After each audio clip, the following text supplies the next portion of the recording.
आज हम पढ़ने वाले हैं कार्बन प्रतिरोधों के वर्ण code, colour codes of carbon resistance. यहाँ पे रेजिस्टेंस का जिक्र आया हुआ है। तो रेजिस्टेंस किसको कहते हैं? अब जानते हो कि जब हम क्या करते हैं कि इस चालक में धारा प्रवाहित करते हैं और जो धारा के प्रवाह का विरोध करता है उसी को हम लोग क्या कहते हैं? रेजिस्टेंस कहते हैं। और यहाँ पे है कार्बन रेजिस्टेंस, कार्बन रेजिस्टर या कार्बन रेजिस्टेंस। चलो, तो कार्बन रेजिस्टेंस क्या होता है? यानी आप बात कर सकते हो जब हमें क्या आवश्यकता होती है जी, बहुत उच्च ओम की आवश्यकता होती है, यानी ऊंचे प्रतिरोध की आवश्यकता होती है। तो अगर हम उसको चालक से बनाएं तो उसके लिए क्या चाहिए? बहुत लंबे चालक की आवश्यकता होती है, और जो क्या होता है बहुत कठिनाई से बनाया जा सकता है और उसका कॉस्ट भी बहुत ज्यादा आएगा। इसीलिए हम क्या करते हैं? एक सेमीकंडक्टर से क्या करते हैं? एक रेजिस्टेंस तैयार करते हैं और सेमीकंडक्टर में कार्बन यूज करते हैं और जिसको हम लोग क्या कहते हैं? कार्बन रेजिस्टेंस कहते हैं। और कार्बन ही क्यों यूज करते हैं? क्योंकि ये सस्ता होता है और इसके कई सारे गुण हैं जो क्या है इस रेजिस्टेंस को बनाने के लिए बहुत ही क्या है? अच्छे हैं। इसीलिए हम कार्बन यूज करते हैं। हम दूसरे सेमीकंडक्टर का भी यूज कर सकते थे, लेकिन उसका कॉस्ट वगैरह देख के क्या है सिर्फ कार्बन का यूज किया गया। ठीक है, जो कार्बन रेजिस्टेंस होता है उसपे उसका मान नहीं लिखा रहता है, उसपे बस भिन्न भिन्न रंगों की 4 पट्टियां होती हैं और जो 4 पट्टियां होती हैं वही इसके मान को डिसाइड करती हैं। ठीक है, और इसके मान को डिसाइड करती है 4 पट्टियां। और इसके बारे में अगर आप जान गए तो नीट के एग्जाम में आपका 100% एक क्वेश्चन क्लियर हो जाएगा। कहीं कोई रोकने वाला नहीं है, आप जीरो पे बोल्ड होने से बच जाओगे सिर्फ अगर कार्बन रेजिस्टेंस आपको आता हो तो। ठीक है, चलो, तो इसमें ए बी जो सी रंग की जो पट्टियां हैं, ए बी सी, तीन जो है ए बी सी कहो या 1 2 3 कहो, ये तीन जो पट्टियां होती हैं ये इनके कलर अलग होते हैं। इनको लिखने के लिए तरीका एक सेंटेंस बताया जाएगा। और जो चौथी पट्टी होती है, देखो जो डी नंबर पट्टी है वो आपका गोल्ड हो सकता है, नहीं तो सिल्वर हो सकता है, नहीं तो कोई कलर नहीं हो सकता है। अगर ये चौथी पट्टी क्या है? जो चौथी पट्टी होती है ये इस रेजिस्टेंस की सहनशीलता को व्यक्त करती है और इस पे हम बताएंगे कि कैसे कैसे इसका वैल्यू लिखा जाएगा। तो सबसे पहले देख लो कि एबीसी का जो रंग होता है वो कौन कौन सा रंग हो सकता है। उसके लिए हम क्या करते हैं? एक सेंटेंस लिखते हैं। अगर आप उसको याद कर लो तो ये आपका पूरा कंप्लीट हो जाएगा और बिल्कुल सिंपल है। तो आप सेंटेंस क्या लिखोगे? ये होगा B B Roy, great boy, very good wife, very good wife. Clear? अब देखो, B B Roy, great boy, very good wife, ये जो कलर है देखो, बी बी जो है, पहला बी है ब्लैक हो गया, दूसरा बी क्या ब्राउन है, आर का मतलब रेड है, ओ का मतलब ऑरेंज है और वाई का मतलब येलो है, ग्रीन, यहाँ पे ग्रेट का मतलब ग्रीन है, बॉय का मतलब ब्लू है, वेरी का मतलब वायलेट है और गुड का मतलब ग्रे है और वाइफ का मतलब क्या? व्हाइट है। इसके नीचे हम लोग नंबर्स नोट कर देते हैं 0 से लेके 9 तक। तो क्या लिखोगे? 0 1 2 3 4 5 6 7 8 9। अब देखो इसमें नंबर, यहाँ पे कलर पहले से नोट कर लिए गए हैं और यहाँ पे नंबर्स नोट कर लो। पहला और दूसरा जो पट्टी होगा ये क्या होता है? 0 से लेके 9 तक के नंबरों को इंडिकेट करता है। तो यहाँ पे क्या लिखोगे? 0 1 2 3 4 5 6 7 8 9। ठीक है, और जो तीसरी जो पट्टी होती है, तीसरी पट्टी यहाँ पे सी लिखो या थर्ड लिखो या ये देख लो।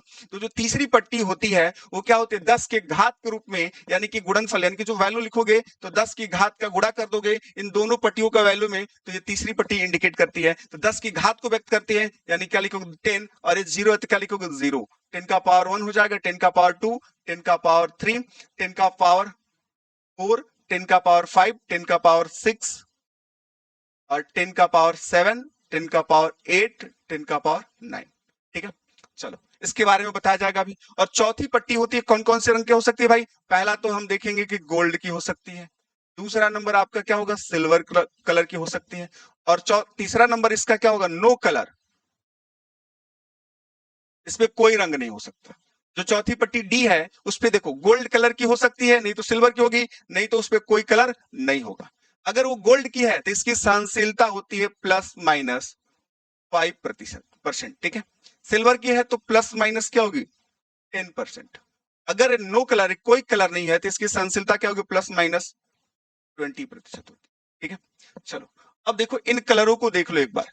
अगर पहली दूसरी जो पट्टी है वो क्या करती है जी? 10 के 1 2, यानी कि जो पहली जो पट्टी है और दूसरी जो पट्टी है चाहे ए बी का हो, वो क्या करती है? जो किसी नंबर की बात करते हैं उसमें सार्थक अंक हो, यानी पहला जो होता है वो पहले सार्थक अंक को व्यक्त करता है और जो दूसरा होता है वो क्या होता है? दूसरे सिग्निफिकेंट फिगर को व्यक्त करता है और तीसरा क्या होता है? 10 के घात के रूप में व्यक्त होती है और ये क्या होता है, ये सहनशीलता व्यक्त करती है। अब चलो इसमें कहें कि जो पहली पट्टी है उसका रंग क्या है, रंग देख लो। पहली पट्टी जो है, अगर वो ब्लैक ले लो चाहे कोई दूसरा ले लो, चलो पहली जो पट्टी है वो क्या हो गई, रेड कलर की हो गई। चलो आर से इंडिकेट करें, पहली पट्टी किस कलर की हो गई, रेड कलर की हो गई। अगर उसमें से ले लो दूसरी जो पट्टी हो गई वो ग्रीन कलर की हो गई, ये ग्रीन हो गई,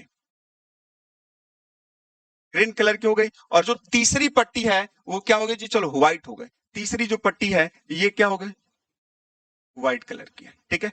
चलो और चौथी पट्टी हम यहाँ पे क्या लें, सिल्वर ले लें, सिल्वर ले लें। और तब इसका वैल्यू कैसे लिखेंगे, तब देखो पहली जो पट्टी है रेड है, ध्यान से देखो पहली पट्टी क्या है, रेड। तो रेड के लिए क्या करोगे, देखो 2 लिखना है। क्या लिखना है, पहली और दूसरी पट्टी के लिए इसमें चलते हैं, पहली और दूसरी पट्टी के लिए इस लाइन में चलेंगे, नंबर्स को यहां से उठाते हैं। तो पहली के लिए क्या लिखना है, रेड। रेड के लिए क्या लिखोगे, 2। यहाँ पे हम क्या लिखे, 2 लिख दिए, ठीक है। अब देखो दूसरी जो पट्टी है वो क्या है, ग्रीन कलर की है। तो ग्रीन देखो भाई, ग्रीन यहाँ पे 5 नंबर है, तो इसमें क्या ऐड कर दोगे फिर, अब 5, ठीक है। और यहाँ पे तीसरी जो पट्टी होती है व्हाइट है, और तीसरी पट्टी व्हाइट के लिए क्या लिखोगे, 10⁻9 लिखोगे। तो यहाँ पे क्या होगा, गुणा होता है, तो 10 का पावर क्या लिखोगे, 9, ठीक है। और ये आपको ओम में व्यक्त कर दिया। तो ये देखो ये जो तीनों है, ए बी सी का जो रंग है वो ये डिसाइड कर दिया कि ये क्या होगा, 25 इंटू 10⁹ ओम का होगा। और इसकी सहनशीलता कितनी होगी भाई, यहाँ पे सिल्वर है तो सिल्वर के लिए क्या लगाओगे, +-10%, +-10%, ठीक है। कोई दिक्कत, चलो ये आपको इतना मिल गया। अगर हम बात करें इसके कलरों को चेंज कर रहे हैं, अब चलो एक हो गया, नोट कर लो आप, ठीक है। अब चलो अब इसके कलरों को चेंज कर रहे हैं, तब क्या लिखोगे।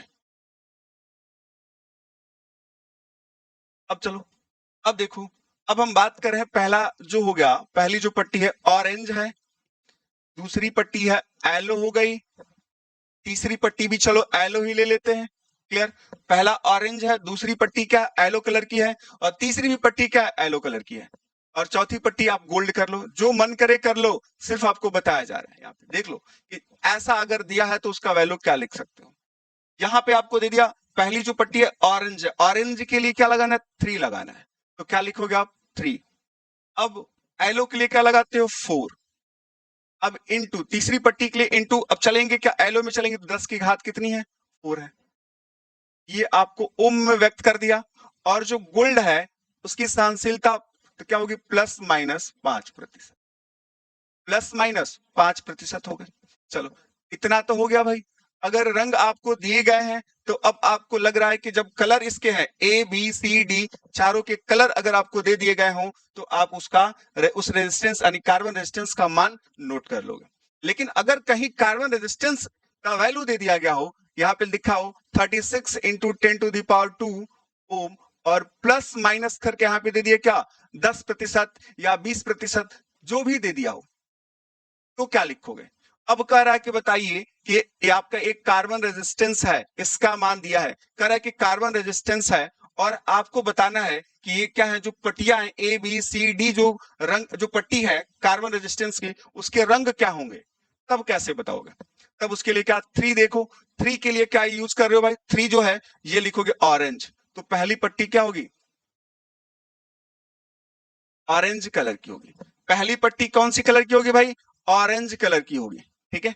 अब यहाँ पे बात कर रहे हैं 6 है, तो 6 देखो क्या भाई, ब्लू। तो दूसरी पट्टी कौन सी कलर की होगी, ब्लू कलर की होगी। यानी कि आप कह सकते हो जो ए है ऑरेंज हो गया, और जो बी है वो क्या, ब्लू हो गया। अब देखो यहाँ पे क्या है, इंटू 10⁻² है, तो देखो 10⁻², 2 के लिए क्या रेड लगाते हो, तो अब यहाँ पे क्या लिखोगे, जो सी नंबर की पट्टी है वो क्या हो गई, रेड कलर की हो गई। और उसके बाद से आपसे पूछ रहा है क्या, कि चौथी नंबर की पट्टी कौन सी कलर है, तो यहाँ पे देखो सहनशीलता प्लस माइनस क्या है, 10% है, तो आप यहाँ पे क्या लिख सकते हो, चौथी के लिए क्या लिखोगे, तो जो डी है वो क्या, सिल्वर है, क्या है, सिल्वर। अगर सहनशीलता बात करें, ये दे देता क्या, कौन सा कलर, यहाँ पे क्या देता कि 20% है, कितना है, 20, इसका सहनशीलता कितना है, 20% है, तो आप लिख देते क्या, नो कलर। तो चौथी पट्टी क्या होती है, उसका कोई कलर नहीं होता, ठीक है। तो देखो यहां से नेट का एक क्वेश्चन आपका 100% बनेगा। यहां से पूरा पूरा ये क्या कंप्लीट कर